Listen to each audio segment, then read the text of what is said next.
They can go anywhere and see everything.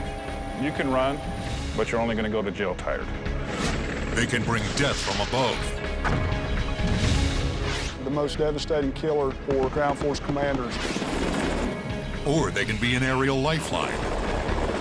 Roger, looks like we've done our survivor.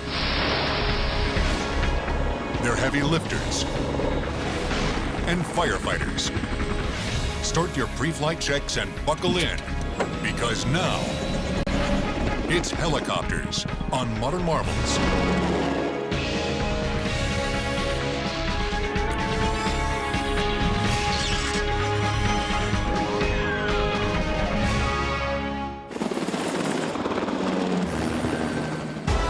Helicopters. Our skies are full of them. Unlike airplanes, they offer the unique ability to fly in any direction, or just hover in one spot. And when this ability is combined with lethal firepower, you get the AH-64D Apache Longbow,